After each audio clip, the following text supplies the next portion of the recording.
No hay una respuesta global para esa pregunta, en la medida en la cual esa crisis a la que haces referencia es una crisis que existió en algunos sitios y en otros no. Un ejemplo, en Uruguay, por ejemplo, no se puede decir que haya habido una crisis desde el 2008 hasta aquí, sencillamente no se puede decir, al igual que en muchos otros países latinoamericanos, Asia además. Entonces, la pregunta sería, ¿a qué altura están aquellos países que sí tuvieron una crisis, a qué altura están? Y ahí también hay un montón de heterogeneidad.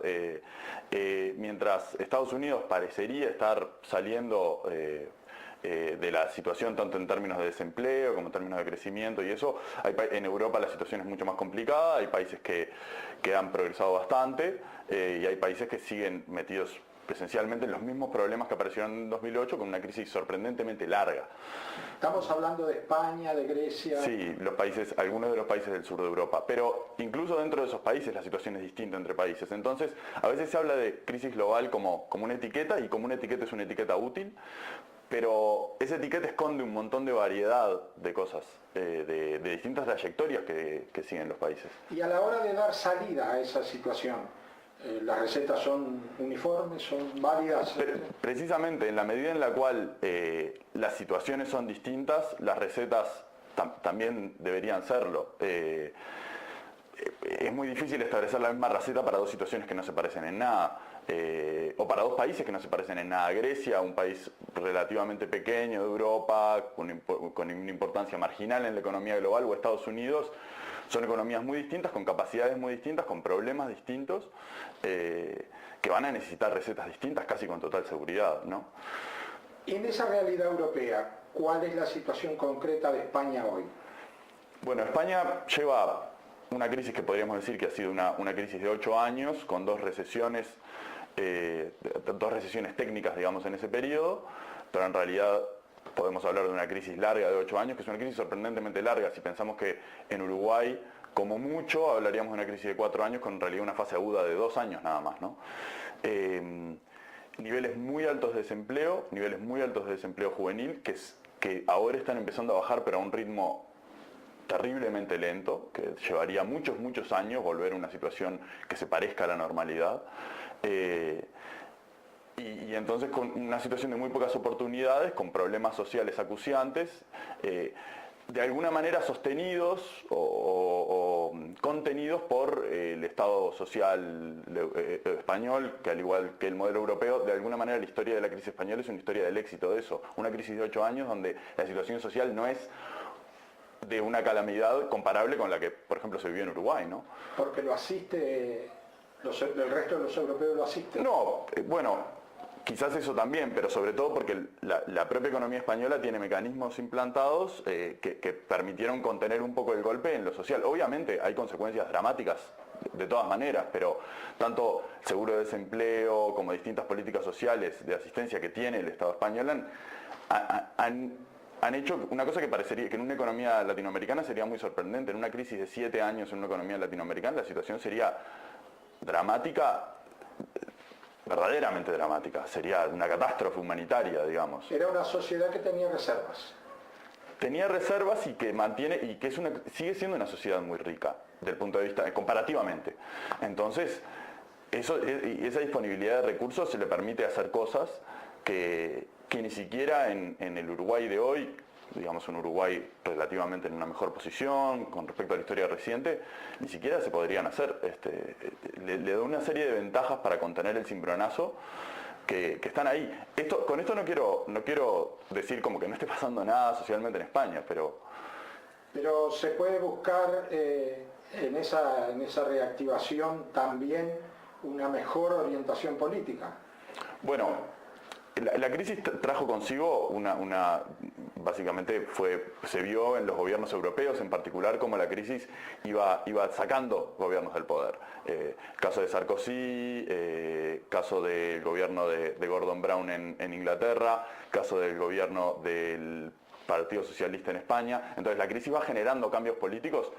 La propia crisis, independientemente de que sean buscados o no, espontáneamente genera cambios políticos, y eso puede generar cambios políticos que sean, en principio, para mejor, pero también por poner un poco el contrapunto, tenemos la aparición de, no sé, Amanecer Dorado en Grecia o el fortalecimiento del Front Nacional en Francia, que de alguna manera darían un contrapunto de que la salida no necesariamente es así una circunstancia mejor, ¿no? Pensemos en la Alemania de los años 30, digo.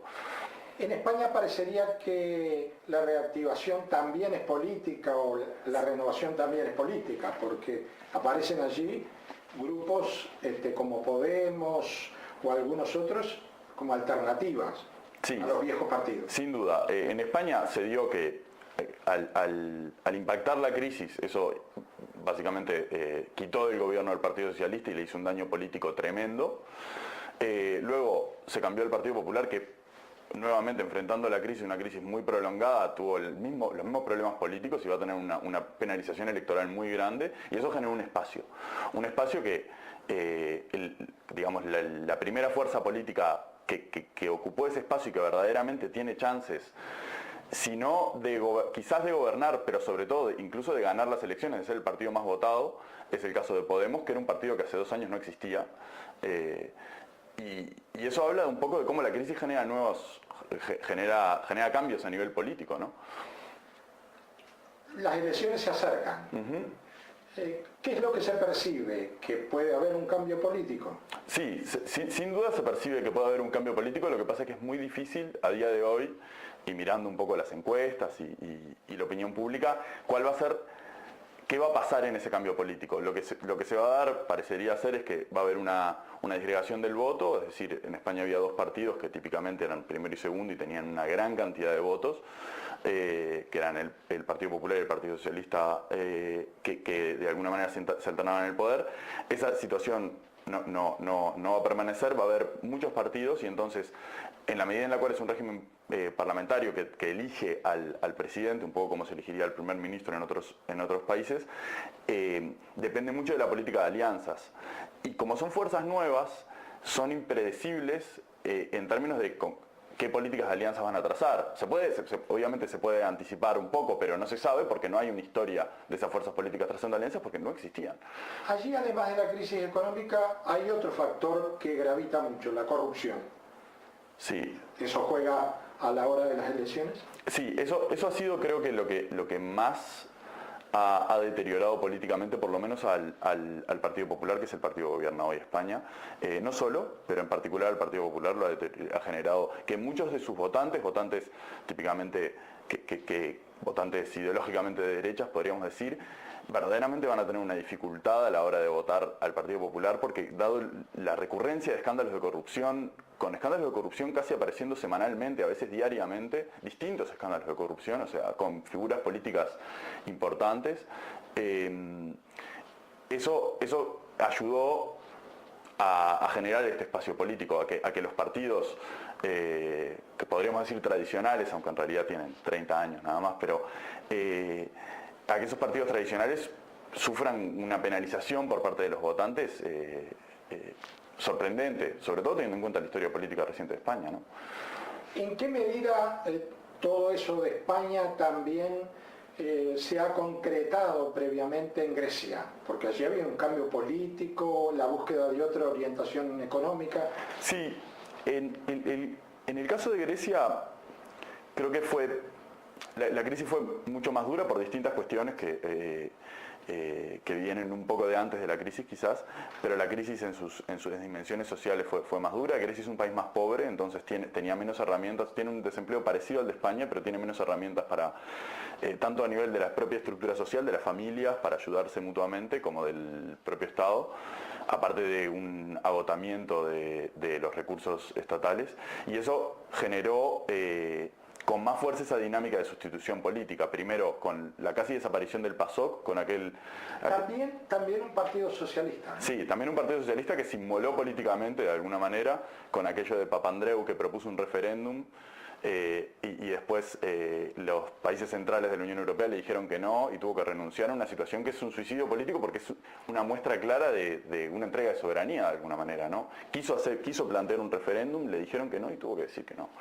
Eso mató al partido, después quedó el partido, el centro derecha, digamos, de Grecia, que gobernó hasta ahora, pero como la situación era tan dramática, los griegos apostaron por Syriza, que es un partido que en realidad tiene bastante historia política en Grecia, no es como Podemos en ese sentido, pero no tenía una historia de grandes éxitos electorales y hoy gobierna el país. ¿Podrá tener éxito el programa del nuevo gobierno? Bueno, se enfrentan... Económicamente, quiero decir. Se enfrentan a una situación muy difícil. Hay un economista norteamericano, Paul Krugman, decía que el trabajo que menos quería tener del mundo era el trabajo de ministro de Economía de una de las economías del sur de Europa, porque es verdaderamente una situación difícil de manejar.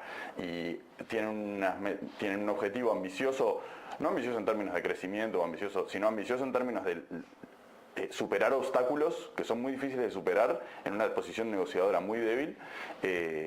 Puede que tengan éxito, depende un poco de las negociaciones que se van a realizar en estos meses con la Unión Europea y la Troika, digamos, el Fondo Monetario Internacional. ¿La Unión Europea quiere que Grecia salga o que Grecia quede?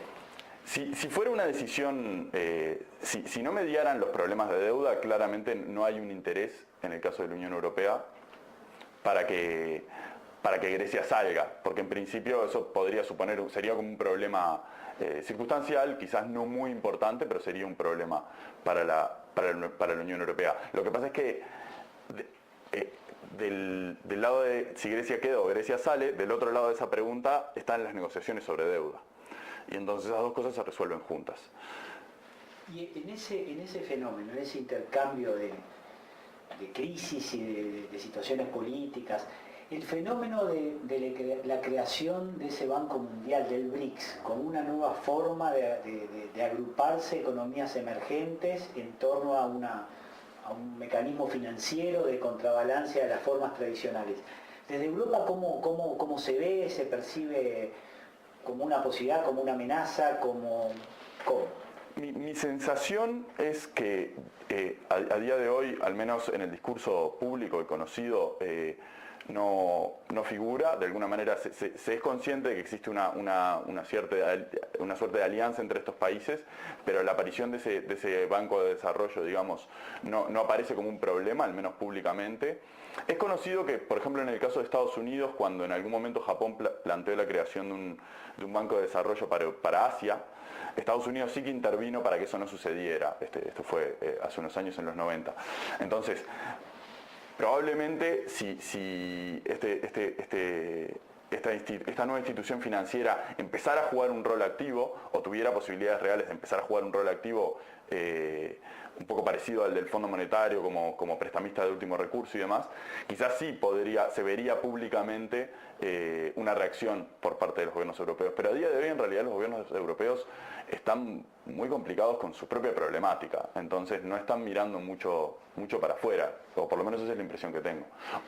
Y en esa multilateralidad que vos mencionabas acerca de la crisis y cómo tiene distintos aspectos y es global pero diversa, en Europa tenemos el sur de Europa con una realidad y el norte de Europa. ¿Qué pasa, por ejemplo, con Alemania, con Inglaterra? ¿Qué sucede en ese?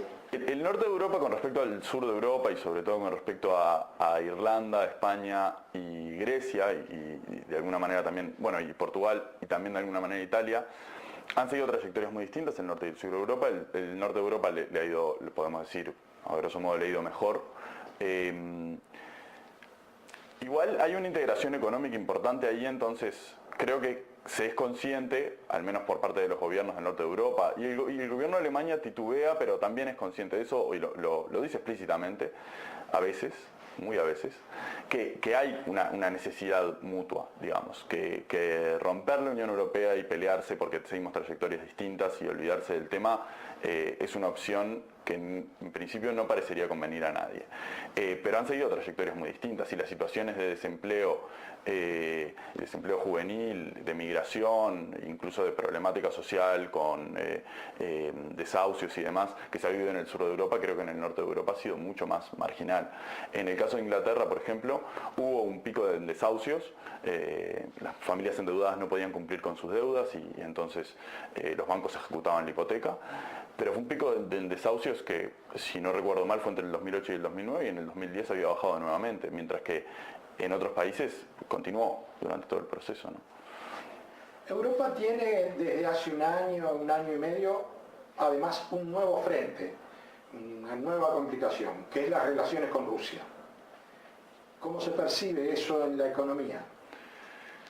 Creo que mi sensación, digo, no soy un experto en la materia de las relaciones de la Unión Europea con Rusia, pero mi sensación es que la Unión Europea está muy concentrada en los problemas internos y entonces los problemas externos, que claramente hay un problema con Rusia ahora, de alguna manera intenta postergarlos. Y esto lo digo en función un poco de las reacciones de Alemania, que de alguna manera tiene, un poco contra su voluntad, pero tiene el liderazgo ha asumido cierto liderazgo dentro de la Unión Europea y ha matizado mucho posiciones muy fuertes, por ejemplo, de Estados Unidos y Manuel Medina de Inglaterra sobre Rusia. No quieren lidiar con ese problema ahora. ¿Cómo, para redondear este razonamiento, qué se puede decir de las perspectivas de la economía mundial a corto plazo? Bueno, eso nuevamente habría que ver un poco por países. En la economía mundial ahora hay mucha esperanza en la recuperación de Estados Unidos, que si uno mira en los números, en la medida en la cual sigue siendo, al menos en dólares, la economía más grande del mundo y en paridad del poder de compra es la segunda, entonces estaría acercándose, esa recuperación estaría impulsando de alguna manera el crecimiento, pero por una cuestión matemática. Si uno tiene varias piezas y hay una que crece más rápido, bueno, pues sencillamente, una pieza grande crece rápido, sencillamente se produce un aumento en el crecimiento. Entonces, a mí la idea de mirar como el crecimiento global, que es una cosa que se hace, me parece que tiene el problema de que es cortar muy grueso. Por supuesto que ir caso por caso, en todos los casos también es una complejidad innecesaria, requiere una complejidad innecesaria, pero verdaderamente hay muchos matices. Las economías latinoamericanas que en realidad no han padecido en muchos casos la crisis del 2008, ahora claramente se está viendo que están enfrentando algunas dificultades que no vienen de esa crisis, vienen de otro tipo de problemas. Se habla de una desaceleración de China, aunque con crecimiento del 7%, bueno, parece que no es una desaceleración muy grave. Entonces, parecería ser que las cosas van a seguir, en principio van a seguir más o menos como vienen en la globalidad, pero después, dentro de esa globalidad hay muchas variaciones. Ahora, parecería que conceptualmente hay una especie de contradicción, planteado así como usted lo hace, porque se insiste progresivamente en que hay una globalización de la economía. A su vez usted percibe que en esa globalización hay soluciones y fenómenos de crisis particulares. Sí, pero eso es sencillamente es así. Cuando hablamos de globalización muchas veces que hablamos de aumento de los flujos de capitales y de bienes y servicios, incluso de personas en el mundo, ese fenómeno está ahí y se ha visto, creo que más o menos está claro, incluso a nivel cultural, ¿no? Pero luego tampoco es innegable que ha habido distintas trayectorias entre los países. Entonces, quizás haya una contradicción aparente, pero al parecer, en la medida en la cual al menos los datos parecen mostrar que estas dos dinámicas pueden coexistir, porque de hecho parecen estar coexistiendo. Es decir, una economía más integrada donde sin embargo los países tienen trayectorias diferentes.